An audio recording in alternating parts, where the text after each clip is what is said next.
Steelers, I ended up giving a C minus. I could change this to a C plus the more I kind of went back and forth about it. But right now they don't have Aaron Rodgers. So it's kind of really difficult for me to judge their entire offseason if the quarterback that they're courting is here or not. But maybe I'm being a little bit too harsh on that. Certainly, if they sign Aaron Rodgers, I think that this looks different. Now, you also have to factor in, okay, the Metcalf trade. You trade a second-round pick for Metcalf. Now you mitigate that back by trading George Pickens for a third, but then you're paying DK Metcalf. And so if you want to say, hey, these are kind of the same players here, we just believe that DK Metcalf is better, you're still now paying him. And so maybe that was the right move anyways, because if you say, hey, we're going to pay George Pickens close to that money anyways, and we just instead now get to pay it for a player that we think is better, you're just paying it a little bit earlier. You're moving a full round up in sort of the value that you traded for him as a second-round pick and got a third-round pick back for Pickens. But it's an interesting bet for them to make. And then when you look at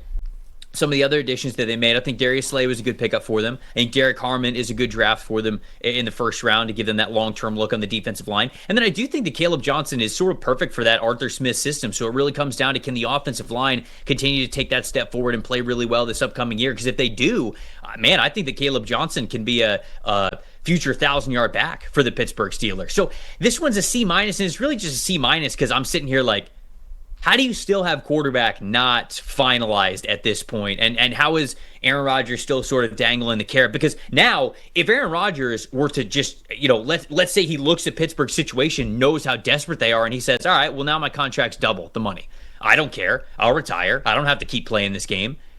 What does Pittsburgh do if Aaron Rodgers doesn't sign with them? So I think that this was a C minus for me initially. I kind of went back and forth again, C minus, C plus, because I didn't want to be overly harsh on it, but you've given all the power now to Aaron Rodgers, and if he leaves you at the altar, what are the Steelers going to do? Start Will Howard?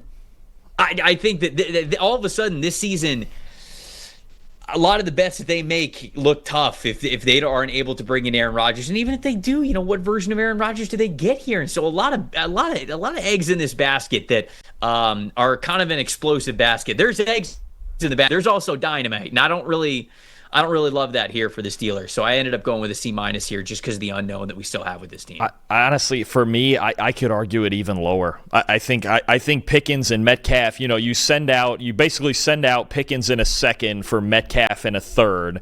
You look at the two guys, you look at their numbers from last year, they're just about identical, and Metcalf's a few years older. And then he's in his late 20s. I'm not saying it's a huge deal that Metcalf is 28 years old, but I think, look, I told you at this desk when the Steelers lost in the playoffs, when the Ravens just absolutely booted them out of the playoffs, they need to have conversations about what they want to be organizationally on offense.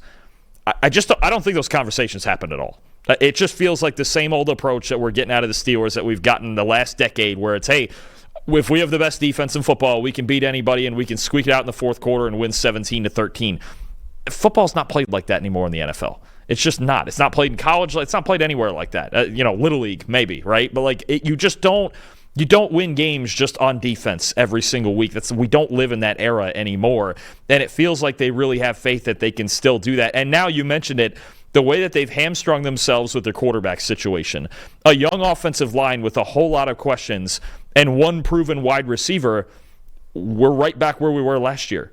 It doesn't. I don't think this is the ultimate spinning your wheels type of situation, and the quarterback situation is actually even somehow worse than, because they tried with Justin Fields and he said, well, no, you benched me.